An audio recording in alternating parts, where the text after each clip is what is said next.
we got some big piece of news this week. So we'll start off with Tempest Workshop. So Tempest Workshop is a new design studio that's founded from the former employees from Funko, but not just Funko, from other ones. The co-founder and executive producer is Isaiah Vallejo, and he is from Cover Mojo, or the Valeria guy. He's from them. Okay. Not from Cover Mojo. They are...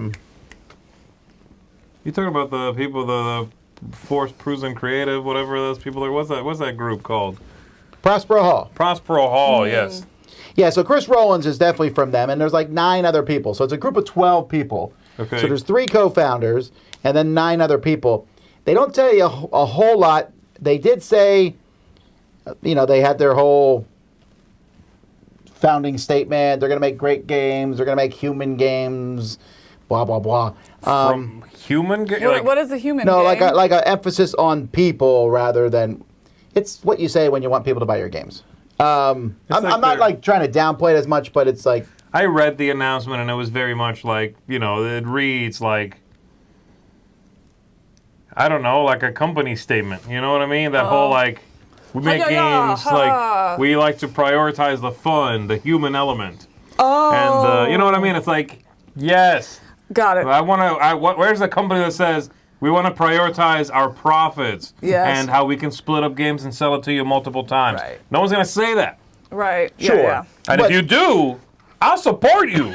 Anyhow, so I don't know. They're calling themselves a design studio, not a publisher. And I'm assuming it must be at least somewhat part-time because a group of 12 people starting a company is a lot of money. It is. invested. It seems more like these are the investors. These are the ideas behind it, the passion projects, Yeah, I don't know. They did say some people came in and said, what about Prospero Hall, the name thing? And they said, we stand behind our decision that Prospero Hall to have no names on the games, but we will not be doing that with our games. So. Okay. Okay, interesting. They will be putting names on games. Cool. So it looks like they'll be making partnership with publishers, make products. We'll see. It would be hilarious if they sold their games to Goliath, who bought Prospero Hall. I would love that. I think this is a classy move. It's a nice logo. They've jumped right on it because these guys were let go not that long ago, and so they immediately reformed, made a new company. It's well done. All right, Explosum. Excuse me. Explosum has bought Lay Waste Games. So Explosum is the company behind Joking Hazard and other trash. Lay Waste Games is the folks who made Dragoon. Oh, do you want to stand? Are you defending Joking Hazard? They're behind profits, aren't they? They're like, screw people. We want more money. And you know what? I support that. That actually might be their logo for all I know. Anyway, they make very mass market games, and Joking Hazard is very much along the lines of Cards Against Humanity. I don't know if you've ever seen it. It's that really nasty stick figure comic, and they basically cut off the panels, and then you put the panels in any order you want, and ha ha ha. Oh no! But very crude humor. Got it. I believe they also made that Trolley problem. No, that was Sky Team, but it's the same artist. Anyhow, Lay Waste Games has actually been our Kittens, actually, right? Huh? Not Sky Team, Exploding Kittens. Those people. No. The people who made the Trolley Death by problem. Trolley or whatever. Death by Trolley was the company that James Hudson worked for a while. Oh, really? Yeah. Skybound. Skybound, not Sky Team. Yeah. Skybound. Lay Waste Games made a game called Dragoon. They've actually been our neighbor at like 2 different Gen Cons. It has metal dragon pieces, and it's not particularly good. In more unbiased news. But they said, hey, they're fans of this game. I think Lay Waste Games had problems fulfilling their last Kickstarter, maybe. Anyway, they bought them. It's one bad game company buying another bad game company. Let me rephrase that. It's a company that makes bad games buying another game company that makes bad games. That still sounds bad. That does, yeah. You're not We need a new news anchor. Yeah. Mid. Mid is, thank you, Roy. Mid is a good way. I don't think Dragoon was terrible, but it was really almost roll and move at best, right? It had great metal pieces, really great pieces. I'm sorry, I'm not going to say anything about the other company, though. I think Explosum's a bad name, too. All right, let's move on. Okay, Awaken Realms made a huge announcement, lots of different things. First of all, Puerto Rico Special Edition. Did you like Castles of Burgundy and how deluxified that was? Definitely people like that. Very, very popular. We just mentioned it's in the Hot Games Room at Dice Tower West. Well, Puerto Rico is going to have the same treatment there. Nice cover, by the way. Really pretty cover. I don't know how much they're saying about it. It's just 2 to 5 player. I love how they came out with Puerto Rico 1897, and I'm talking about Alea. They came out with it. They botched it. It was like a mess, a hot mess, and immediately we're like, let's make it better. Like, I mean, this came out a year or two ago. This game. It came out just before SN22 because we were.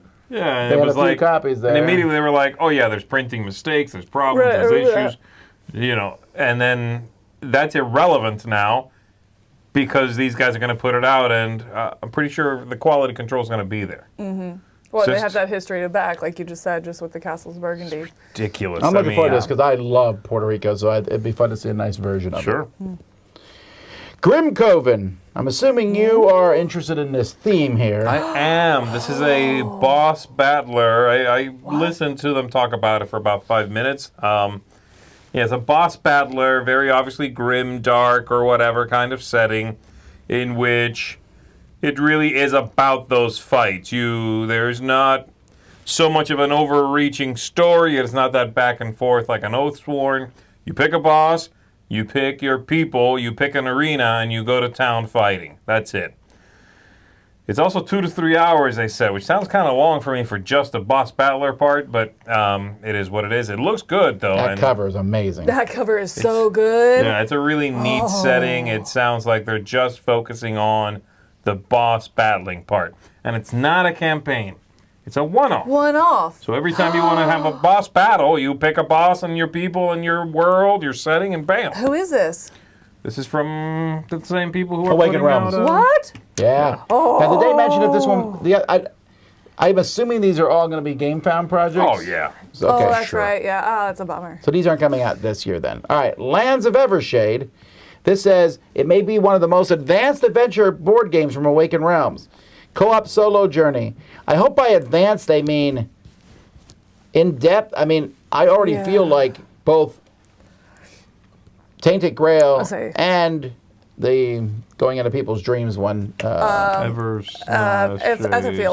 Etherfields. I want to say Everdell. Yeah. Etherfields. I already thought both of those were very rules heavy. Well, and very rules heavy. And the fight, like fiddly with the rules too. It would go through like times where it just kind of came to that screeching halt of like, how do I do this again? What is this? What's the exception? That's how I felt about Tainted Grail, which I enjoyed. But yeah, that does make me a little nervous. That looks like a video game cover though. It does. It also looks like Lord of the Rings a little.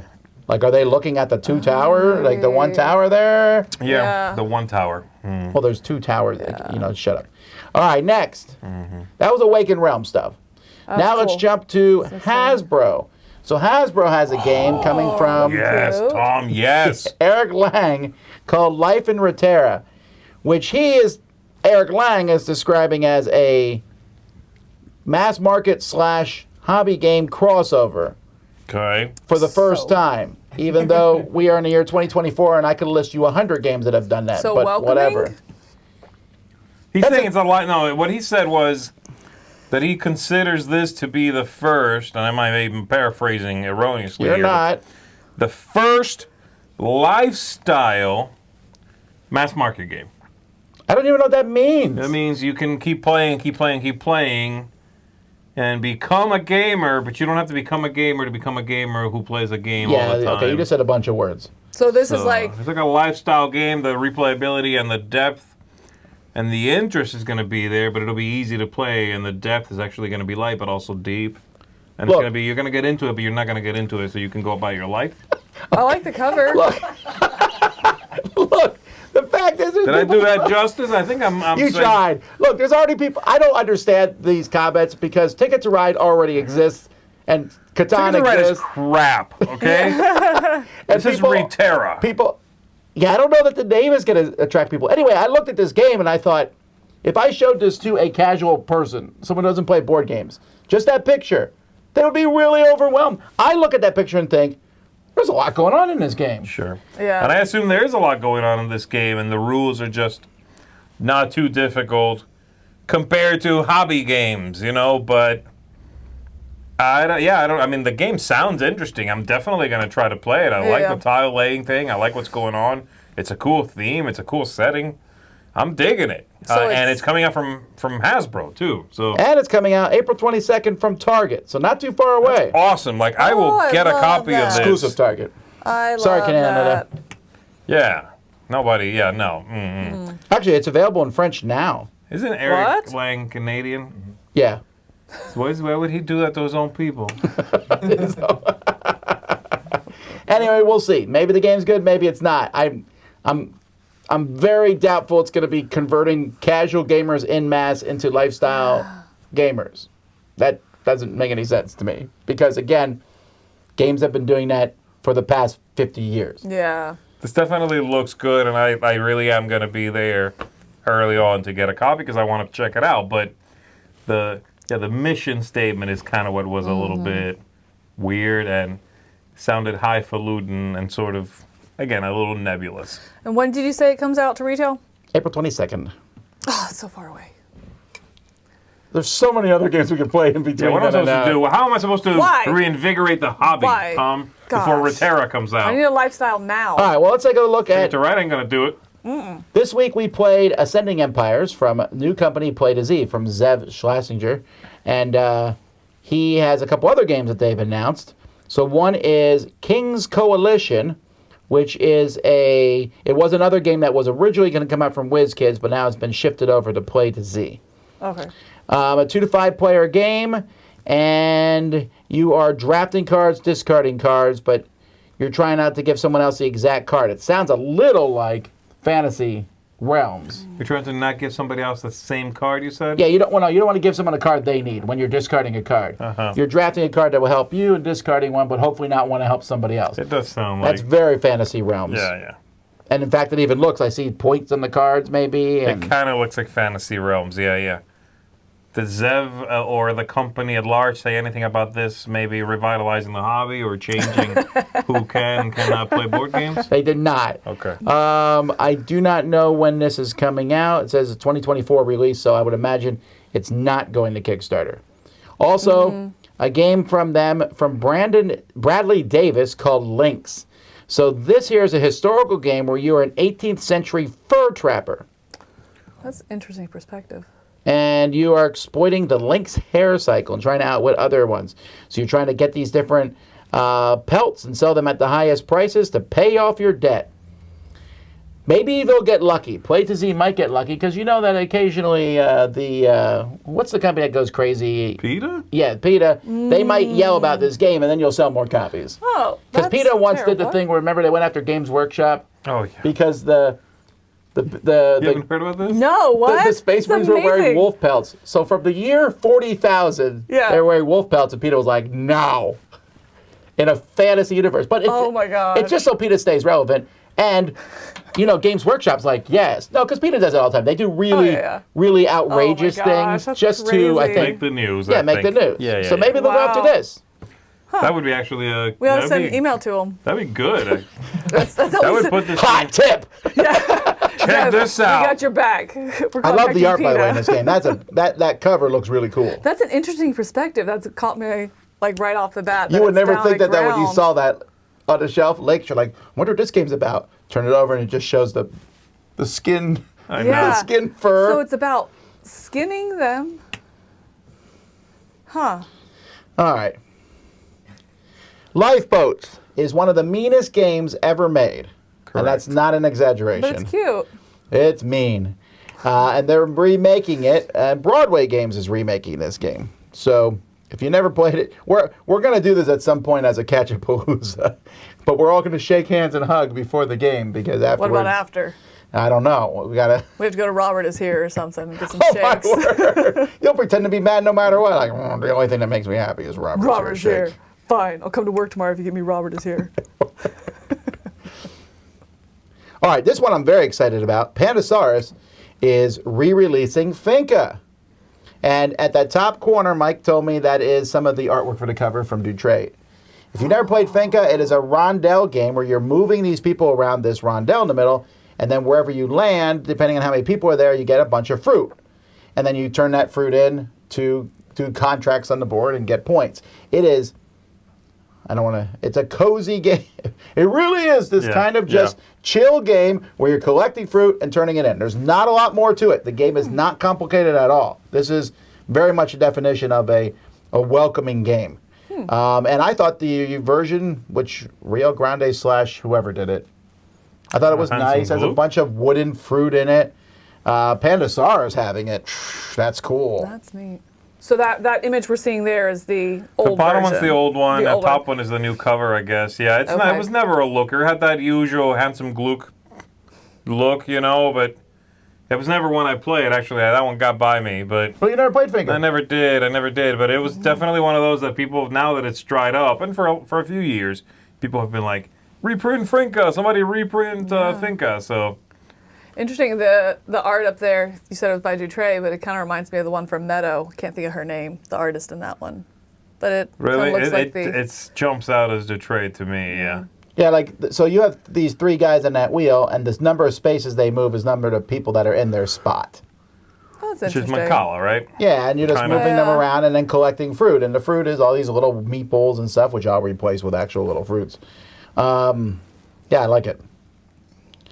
Talisman is getting a 5th edition.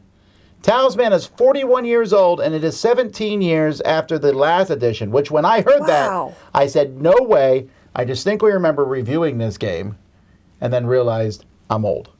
Because the 4th edition came out in 2007, which does not seem that long ago. 17 years. What are you shaking your head? So old. You're old, okay? Wow. You're starting to smell like old man. Oof, that was You know what I personal. mean? That was personal. You know what I mean? That smell. I mean, he's not We're going wrong, to Robert is but here. like, we don't say it. Oh, right. I'm going to Robert here by myself. How are you going to make it over there, You Grandpa? can't, yeah. Get drowned You're in gonna my drive sorrows. yourself? No, you're not. No, I'll take you. I'll drive you over, okay?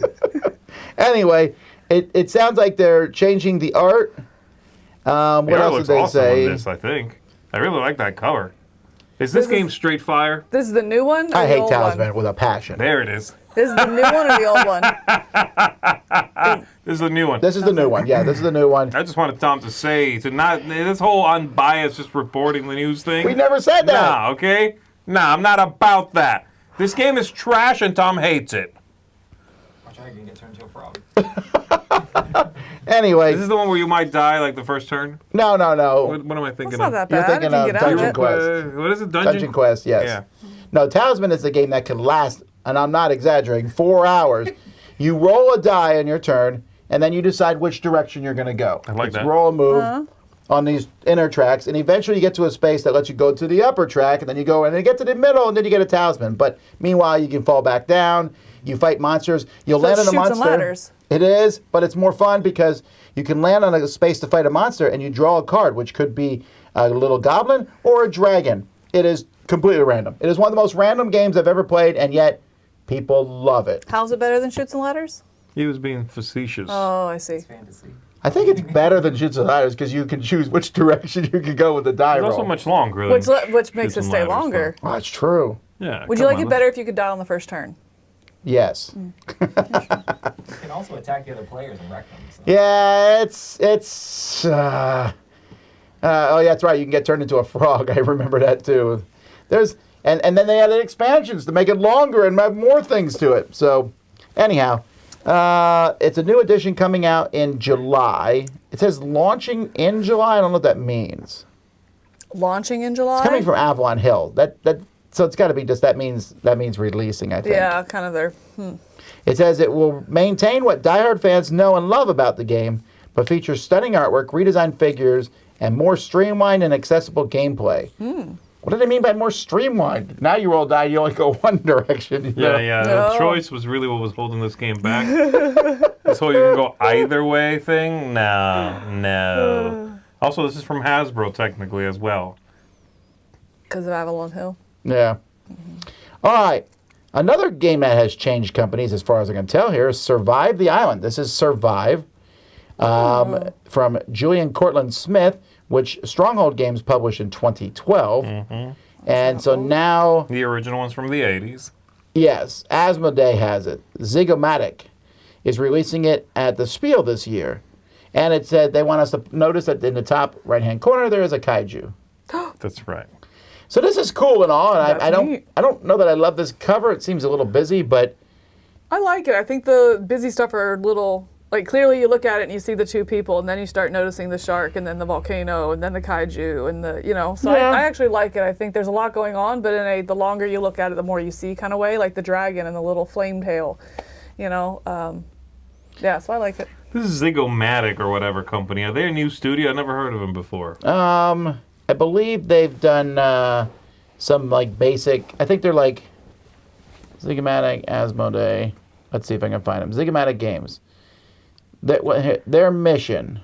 Oh, they have a mission? I need to hear this. Ooh, I hope it's to make money. yeah. Well, their games are Jungle Speed, Story Cubes, Dobble, Abalone, and Timeline. So like really wow, basic tiny. games. Jeez, this does not fit their Their line. mission is to provide you with unforgettable shared fun with your loved ones. Oh. I really like these.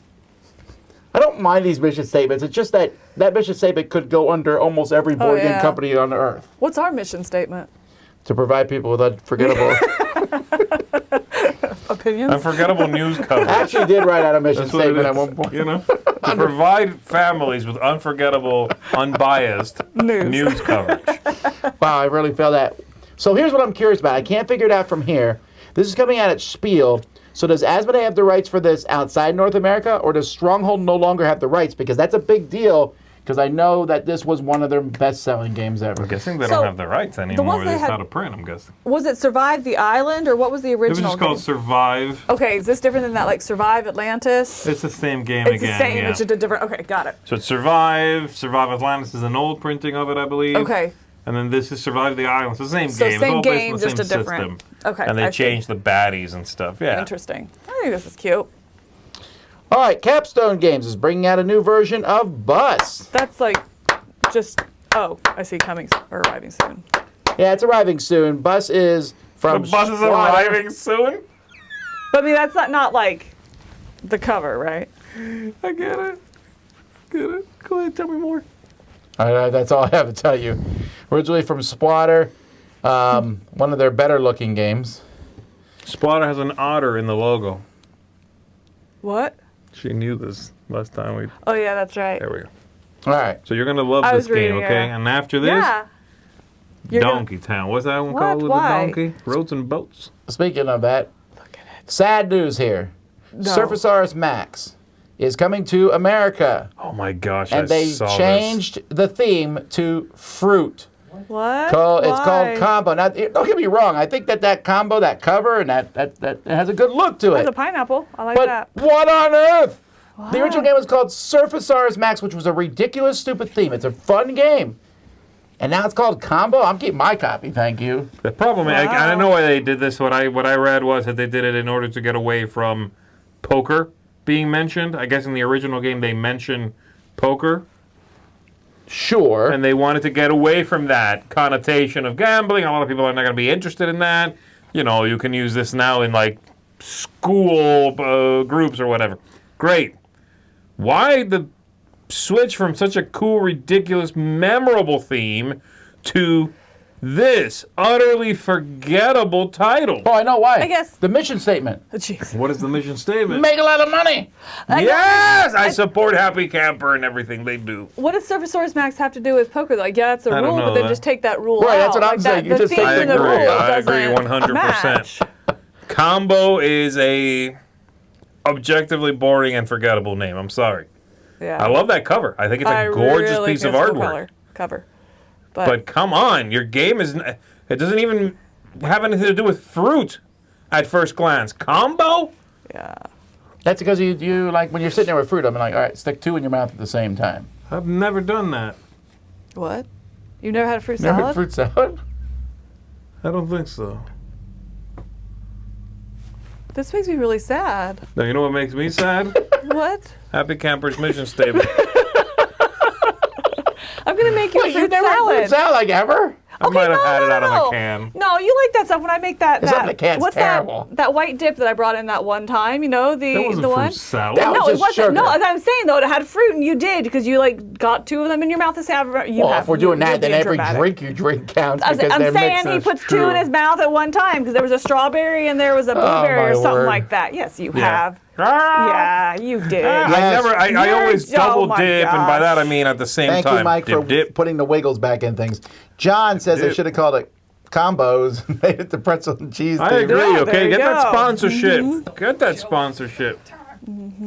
All right.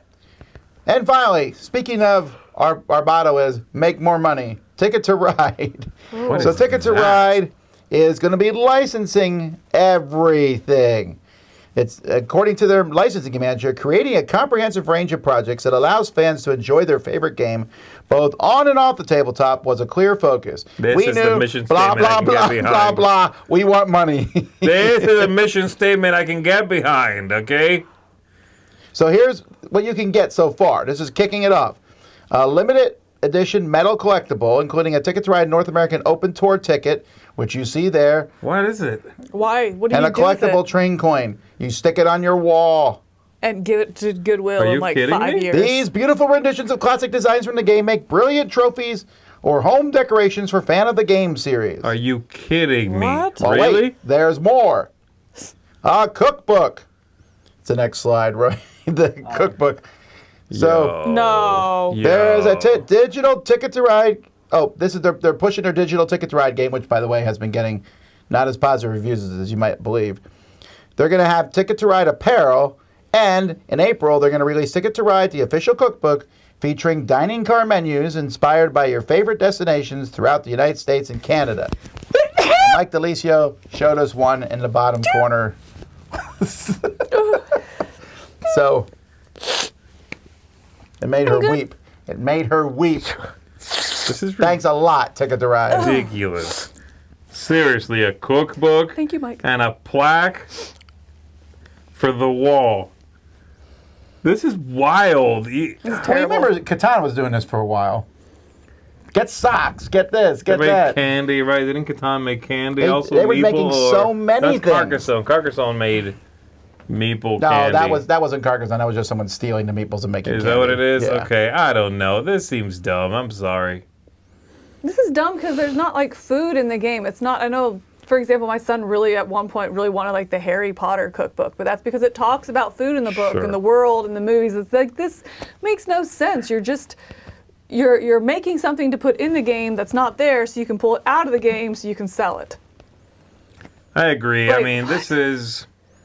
You can find a game that actually has something to do with food and make a cookbook if you must sell a cookbook. Also, Yeah. how many people are buying cookbooks anyway, really, these days? You can go online and get any recipe you want. Yeah. This is one of those things that someone will buy for a game, or the gamer who has everything. Oh, look, I found Oh, a we're cookbook of gonna- their favorite. We of should their take a poll on favorite who in the game. office will get this first. Not me. You? Oh, I'm going to spread the word to everyone that you know. Well, Camilla really likes Ticket to Ride. If only there was Ticket to Ride stuff she could get. She loves plaques. Yeah, you get the big Oh my ticket. gosh, I love useless gifts. Huh. All right, well, there you go, folks. That's the Unbiased News.